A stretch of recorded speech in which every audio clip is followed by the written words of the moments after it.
Next, એક ટુર્મેલિન plate પર તલ ધ્રુવીભૂત પ્રકાશ આપાત થાય છે. ટુર્મેલિન પ્લેટની પ્રકાશીય અક્ષ સાથે તેના ઈ સદીશો 60 ડિગ્રીનો ખૂણો રચે છે. તો પ્રકાશની પ્રારંભિક તીવ્રતા અને અંતિમ તીવ્રતાનો તફાવત ટકાવારીમાં શોધો. વિકલ્પ આપ્યા છે: એ 90%, બી 50%, સી 75% અને ડી 25%.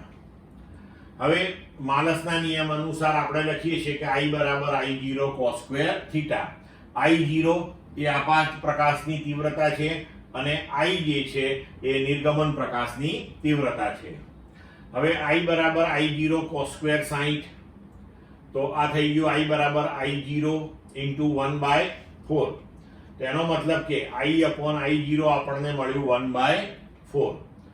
તો I બરાબર 25% I0 મળ્યું કહેવાય. હવે 25% I0 મળ્યું એનો મતલબ કે એ બે વચ્ચે તફાવત 75% થઈ ગયો. બરોબર છે?